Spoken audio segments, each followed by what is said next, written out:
मागील भागात आपण पाहिले, शेखरच्या लग्नाची बातमी सगळ्या जगाला आज समजली. बाबीला ती 3 महिन्यापूर्वीच समजली होती. शेखर गप्प बसला तेव्हा तिने जाणलं होतं की बातमी लवकरच कानावर पडणार. आज फक्त त्या मुलीचं नाव समजलं इतकंच. संध्याकाळी दुर्गाताई बाबीची हालहवाल विचारायला आल्या. बाबीवर काहीतरी परिणाम झाला असेल ही त्यांची समजूत होती. बाबीने तेवढा एक विषय वगळून अवांतर विषयांवर खूप गप्पा मारल्या. दुर्गाताईंकडून बाबीला घरची हकीकत समजायची. शरद काय करतो? नानांना वरची जागा मिळाली आहे. शरदचा नालायकपणा मात्र वाढत्या प्रमाणात होता.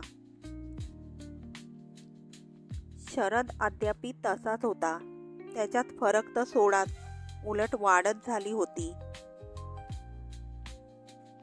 बाबीला त्याला वाकवायचे होते. त्यासाठी त्याने विवेकच्या शाळेमध्ये गेला व व्यवस्थापकांना मी त्याचा सक्का मामा आहे असे सांगितले आणि विवेकला घेऊन तो बाहेर पडला. विवेकला समजावून सांगितले की तुझ्या आईला मी आलेला आवडत नाही तर तिला सांगू नकोस. खोटं सांगितल्याने काही होत नाही. तुझ्या आईलाही त्रास नाही आणि तुलाही नाही. आता पुढे. बाबे, काय वाटेल ते झालं तरी विवेकवर राग काढायचा नाही. त्या पोराला काही कळत नाही. तुम्ही सांगता म्हणून नाही रागवणार. मला फक्त शरदचा बंदोबस्त कसा करायचं तेवढं सांगा. त्याचा बंदोबस्त करता येणं अशक्य आहे. त्याच्या नादाला लागायचं नाही. आपण फक्त आपलं रक्षण करायचं की झालं. शाळेत तर मी सांगून ठेवलंच आहे मगाशी. 2 वर्ष चांगली गेली. काही कसला त्रास नव्हता. कसली काळजी नव्हती. वाटलं की संपली मागची काळजी. अक्का म्हणाल्या, विवेकला यानं कुठं नेला असेल? तुझ्या घरीच नेला असेल. दुर्गाताईंना भेटावंसं वाटत असेल. अक्का म्हणाल्या, परवाच तर आई आली होती. मग कदाचित नानांना पाहावासा वाटला असेल. अशक्य. नानांनी जर असा पराभव मान्य केला तर काय हवं होतं? मग नुसताच भटकायला नेला असेल. विवेक घरी परतला. तो चुपचाप. सर, अक्का आणि आई यांचे चेहरे पाहिल्यावर मामाने पडवलेलं तो सगळं विसरला. त्याशिवाय त्या जादूगाराच्या हवेलीतल्या कितीतरी गमती कुणाला तरी सांगावयाच्या होत्या. पण इथं तर काय, कुणीच बोलत नाही. तिघही एकदम रागावलेले. वर्गात सगळी एकदम वंदे मातरम म्हणतात त्याप्रमाणे. विवेकचा अपराधी चेहरा पाहून तिघांनी आपला नूर बदलला. प्रथम अक्कांनी त्याला मांडीवर बसवून घेतलं. राजा, तू कुठं गेला होतास? मामाबरोबर. इकडे आम्ही काळजीत होतो. घरी सांगून जायचं नाही का? मामा म्हणाला आपण लवकर येऊ म्हणून. विवेक, मामाबरोबर जायला हरकत नाही, पण सांगून का नाही गेलास?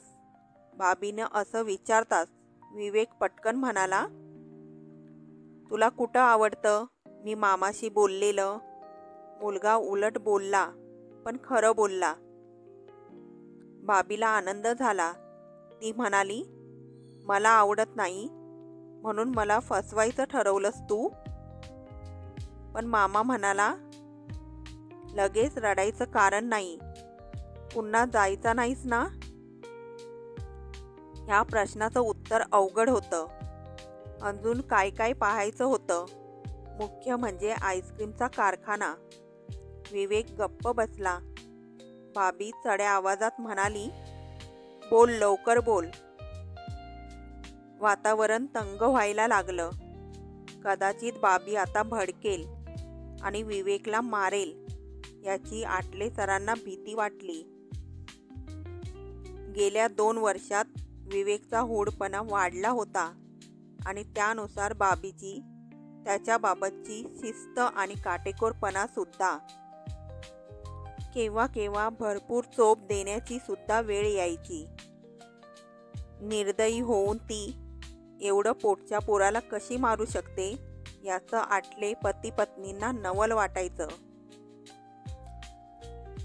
नावाजण्यासारखी एक गोष्ट बाबीजवळ होती. विवेकचा राग आला तरच ती विवेकवर चिडायची किंवा मारायची. दुसऱ्या कुणाचा राग तिने कधी विवेकवर काढला नाही. तरी सुद्धा आता बाबीला चिडू न देणं आवश्यक होतं. विवेकला रागवण्यापेक्षा तो कुठे गेला होता हे काढून घेणं जास्त महत्त्वाचं होतं. पुन्हा नाही जाणार तो आता, सर म्हणाले. बेटा, तू सांगितलं नाहीस कुठे गेला होतास ते. विवेकची भीती कमी झाली. हलके हलके तो फुलायला लागला आणि मग त्याने सगळंच सांगितलं. पाण्याचा तलाव, ती हवेली, रेकॉर्ड्स, ओळखीचं गाणं, अत्तराचा वास येणारा तो गोरा गृहस्थ, घरातही चपला घालणारी ती परी. परीची आठवण होताच तिथून थांबून तो अक्कांना म्हणाला, आजी, मला तुझे पाय दाखव, बघ किती भेगा पडल्या आहेत ते. त्यानंतर पुन्हा हकीकती, अगदी थेट मामाला त्या गृहस्थांनी पैसे दिले इथपर्यंत सगळं. विवेक सगळं सांगू शकला, पण कुणाकडे गेलो होतो ते नाव सांगू शकला नाही. बाबीने वारंवार विचारलं, पण नाव कळेना. आणि मग नेहमीपेक्षा विवेक आज लवकर झोपला होता. मामाबरोबर भटकल्यामुळे तो दमला पण होता. आज आटले पती पत्नी सहज म्हणून बाबीकडे जेवायला आले होते. एरवी त्यांचा ठरलेला बेत म्हणजे स्वतःचा स्वयंपाक घेऊन बाबीने जेवायला खालीच जायचं. कधीतरी मग महिन्यातून 2-3 वेळा ती दोघं बाबीकडे जेवायला यायची. आटल्यांकडे येणाऱ्या जाणाऱ्या मंडळींना, नातेवाईकांना आत्तापर्यंत बाबीचा सगळा इतिहास समजला होता. आता त्याचं कुणाला काही वाटेनासं झालं होतं. ती आता गृहीत धरायला बाब होती. इतकंच नव्हे तर त्यात बाबीच्या करारी व्यक्तिमत्वाचं कौतुक होतं. आटले सरांच्या धारिष्ट्याचं नवल वाटत होतं आणि कुठेतरी प्रत्येकाच्या मनात अशी सदिच्छाही होती की विवेकने नावलौकिक कमवून बाबीचे पांग फेडावेत. बाबीला आता जवळजवळ सगळ्यांकडून योग्य तो आदर मिळत होता. नोकरीतही बस्तान चांगलं बसलं होतं. वाटवे साहेब पुन्हा वाटेला गेले नव्हते. त्याचप्रमाणे त्यांनी डूक पण धरला नव्हता. ते बाबीशी मोकळेपणी बोलायचे आणि बाबीने पण त्यांच्या ऑफिसातल्या प्रेस्टिजला धक्का लागू दिला नव्हता. बाबीची त्या विषयावरून चेष्टा मस्करी करण्याइतपत ते धीट झाले होते. बाबी त्यांना मग चेष्टेत म्हणायची, घटस्फोट घ्या, मी तुमचीच आहे. वाटवे गप्प बसायचे. बाबी म्हणायची, कमीत कमी बायकोला सांगा, तिची परवानगी आणा, मग तुमच्याबरोबर कुठेही येते. ह्या चेष्टा मस्करीत एक तऱ्हेचा मोकळेपणा होता, पण त्यात तो अर्थ नव्हता. तसं आयुष्य अगदीच वाईट चाललेलं नव्हतं. फक्त कधीकधी खोलवर वणवा पेटायचा, ज्वाळा भडकून यायच्या. 2-3 दिवस भडकल्यासारखे जायचे. एक प्रचंड रान, हरवलेली वाट, अफाट समुद्र, शीड हरवलेलं तारू, खोल खोल दरी, तुटलेले पंख. अशा वेळी भक्तिमार्ग शांती मिळवून देत नाही, बुद्धिवाद उत्तरं देत नाहीत.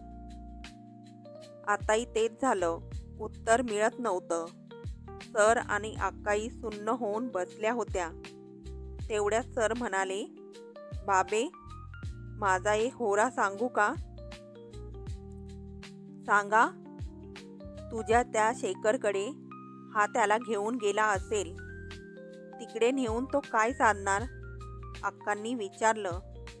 साधायचं काय ते नाही सांगता यायचं, पण त्याचे ते सगळे एक झालेले आहेत. सर, तुम्ही म्हणता ते खरं आहे. तो क्षण मी कधीही विसरायची नाही. त्या दिवशी आपण विमानतळावर गेलो होतो तर नाना हार घालायला आणि शरद फोटो काढायला. गजब आहे, आपली मुलगी ह्याच माणसामुळे अशा अवस्थेत येऊन पोहोचली याबद्दल काही म्हणजे काही नाही. पुन्हा सगळे गप्प बसले. अक्का म्हणाल्या, तरी सुद्धा शेखर शरदशी आता नीट वागत असेल असं नाही वाटत. त्याचं आता लग्न झालं आहे. विवेक तिथे गेला तर त्याला कसं आवडेल? अक्कांचं म्हणणं त्या दोघांना पटलं. शरद विवेकला घेऊन शेखरकडे जाणार नाही, पण पुन्हा बाबीच्या मनात आलं आणि गेला असेलच तर प्रचंड रान, अफाट समुद्र, खोल दरी, वाट नाही, शीड नाही, पंख नाहीत.